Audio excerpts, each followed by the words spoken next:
तारिक फतेह नहीं रहे। तारिक फतेह एक बहुत ही परिचित चेहरा हिंदुस्तान के तमाम उन लोगों के लिए रहा है जो टेलीविज़न खबरों से राब्ता रखते हैं, जो टेलीविज़न पर खबरों को देखते हैं, बहस को पसंद करते हैं। तारिक फतेह अपनी किताबों, अपने बेबाक बयानों की वजह से जाने जाते थे। ख़ास तौर पर इस्लामिक मुद्दों पर, पाकिस्तान के ख़िलाफ़ वो जो कुछ कहते थे वो भारत में काफ़ी वायरल होता था। यही वजह है कि तारिक फतेह की फ़ैन फॉलोइंग भारत में बहुत ज़बरदस्त थी। कोई ऐसा बड़ा प्लेटफॉर्म नहीं रहा टीवी मीडिया का जिसमें तारिक फतेह नज़र नहीं आए। मुझे भी सौभाग्य मिला तारिक फतेह साहब के साथ कई दफ़े चर्चाएं करने का, बहस करने का, बहुत सारे ऐसे मौके आए। और बल्कि हाल के दिनों तक तारिक फतेह साहब जो है वो सोशल नेटवर्किंग साइट ट्विटर के ज़रिए काफ़ी एक्टिव थे और इस दौरान वो कई लोगों से बातचीत करते थे, कई मुद्दों को उठाते थे। तारिक फतेह बहुत अच्छे वक्ता तो थे ही, एक बेहतरीन इंसान भी थे जितने लोग उनको नज़दीक से जानते हैं। लेकिन एक बहुत दुखद घड़ी जब मशहूर लेखक और एक तरीके से आप पत्रकार भी कह सकते हैं तारिक फतेह साहब का निधन हो गया है। 73 वर्ष के वो थे। पाकिस्तान में उनका जन्म हुआ था, मूल रूप से वो पाकिस्तानी थे, लेकिन पाकिस्तान के खिलाफ उन्होंने कई मुद्दे उठाए और बहुत वाजिब मुद्दे उठाए थे उन्होंने। आम जनता की आवाज़, कई लोग उनको पाकिस्तान में पसंद भी करते थे, कई लोग नफरत भी करते थे, लेकिन तारिक फतेह साहब को पूरी दुनिया में चाहने वाले लोगों की कोई कमी नहीं थी। तारिक फतेह का सोमवार को निधन हो गया। 73 वर्षीय लेखक लंबे समय से बीमार चल रहे थे। उनकी बेटी नताशा ने फतेह के निधन की पुष्टि की है, जानकारी दी है। नताशा ने ट्वीट किया, पंजाब के शेर, हिंदुस्तान के बेटे, कनाडा के प्रेमी, सच बोलने वाले, न्याय के लिए लड़ने वाले, शोषितों की आवाज़ तारिक फतेह अब हमारे बीच नहीं रहे। हिंदुस्तान के बेटे शब्द का इस्तेमाल उनके लिए किया गया था इसमें।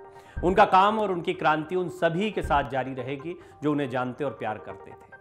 बहुत ज़बरदस्त बोला करते थे वो, बहुत ही बेहतरीन अंदाज था उनका।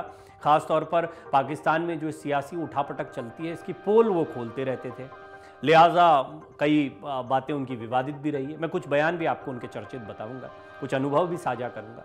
तारिक फतेह हमेशा अपने बयानों को लेकर चर्चा में रहे। एक धड़ा उनकी बातों का विरोध करता था तो दूसरा उनके पक्ष में भी खड़ा हो जाता था। पहले ये जानिए कि तारिक फतेह कौन थे। तारिक फतेह का परिवार मुंबई का रहने वाला था। 1947 में जब भारत पाकिस्तान बंटवारा हुआ था तो उनका परिवार पाकिस्तान के कराची में जाकर बस गया था। 20 नवंबर साल 1949 को कराची में तारिक फतेह का जन्म हुआ था, यानी उनका जन्म पाकिस्तान में ही हुआ था, तब बंटवारा हो चुका था। मशहूर लेखक तारिक फतेह ने कराची यूनिवर्सिटी से बायोकेमिस्ट्री की पढ़ाई की थी, लेकिन बाद में उन्होंने पत्रकारिता को अपना पेशा बनाया, तो मूल रूप से वो पत्रकार थे। उन्होंने पाकिस्तानी टीवी चैनल्स में काम भी किया। इससे पहले 1970 में वो कराची सन नाम के अखबार में रिपोर्टिंग भी किया करते थे। इन्वेस्टिगेटिव जर्नलिज्म यानी खोजी पत्रकारिता के कारण वो जेल भी गए। हालांकि बाद में तारिक पाकिस्तान छोड़कर सऊदी अरब चले गए, जहां से 1987 में वो कनाडा में बस गए। तारिक फतेह की पहचान पाकिस्तानी मूल के कनाडाई लेखक, प्रसारक और सेक्युलर उदारवादी कार्यकर्ता के रूप में थी।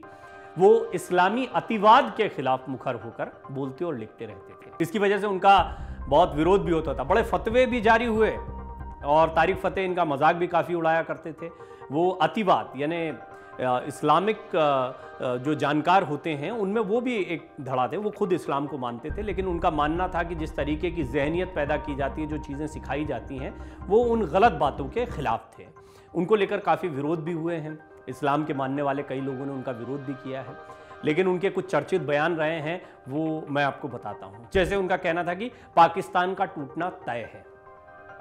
पहली बार 2013 में भारत दौरे पर वो आए थे, तब उन्होंने एक इंटरव्यू में कहा था, पाकिस्तान को तो अब भूल जाइए, इसको एक ना एक दिन टूटना ही है। वो दिन भी दूर नहीं जब बलूचिस्तान उससे अलग हो जाएगा। बलूचिस्तान के मुद्दे पर वो कई बार बोलते थे, उससे अलग हो जाएगा पाकिस्तान से बलूचिस्तान, ये बात भी उन्होंने कही थी। पाकिस्तानी सेना एक औद्योगिक माफिया है जिसका अपने देश के अनाज, ट्रकों, मिसाइलों से लेकर बैंकों तक पर नियंत्रण है, काबू है। फतेह ने कहा था, भारत ही एकमात्र ऐसा देश है जहां मुसलमान बिना डरे काम करते हैं।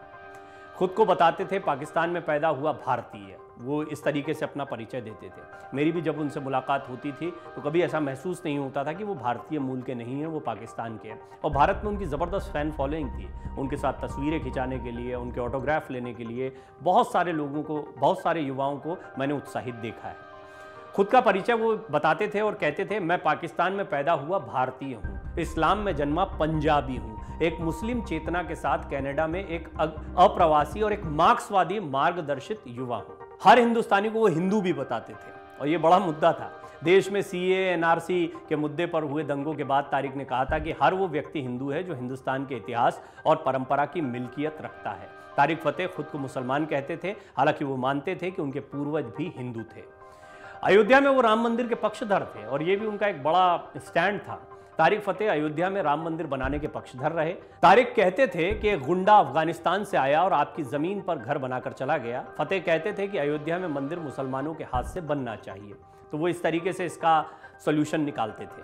प्रधानमंत्री मोदी के वो काफ़ी प्रशंसक भी रहे हैं। एक अखबार को दिए इंटरव्यू में फतेह ने कहा था, मोदी ने अपने 8 साल के कार्यकाल में मुसलमानों के खिलाफ कुछ नहीं कहा। पिछले कई सालों से आपको जबलपुर दंगे, बम्बई दंगे जैसे वाक़ये देखने को नहीं मिले। मोदी ने ऐसा कुछ नहीं किया जो मुसलमानों के लिए नुकसानदेह हो, उन्हें खतरा पहुंचाता हो। तो ये उनके कुछ चर्चित बयान थे जिसकी वजह से तारिक फतेह खासे चर्चा में आए। और आप देख सकते हैं कि उनको कई लोग राइट विंग का भी मानते थे, जिस तरीके से वो राम मंदिर के मुद्दे को, हिंदुत्व के मुद्दे को उठाते थे। लेकिन साथ ही साथ में वो खुद को एक मार्क्सवादी मानते थे और वो ये कहते थे कि मैं एक मुसलमान हूँ जो पंजाबी मूल का है। वो पंजाबी भी कहते थे खुद को और बहुत अच्छी पंजाबी बोलते थे। मैंने तारिक फतेह साहब की पंजाबी सुनी भी है और जब कोई उनसे पंजाबी में बात करता था तो बड़े खुश होते थे और पंजाबी में उसका जवाब दिया करते थे।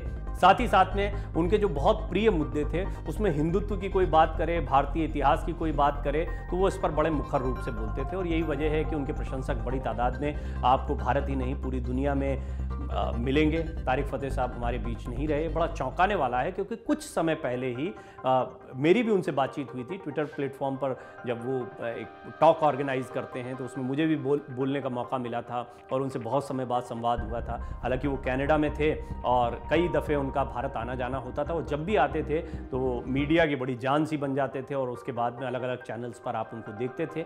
हालांकि वो अब भी अलग अलग प्लेटफॉर्म्स के ज़रिए, क्योंकि अब तो कोई दूरियां हैं नहीं, चाहे वो गूगल मीट हो या किसी अन्य माध्यम से, वो लगातार चैनलों के साथ बैठते थे। पैनलिस्ट के तौर पर उनका एक बड़ा रसूख रहा है, बड़ी पहचान रही है।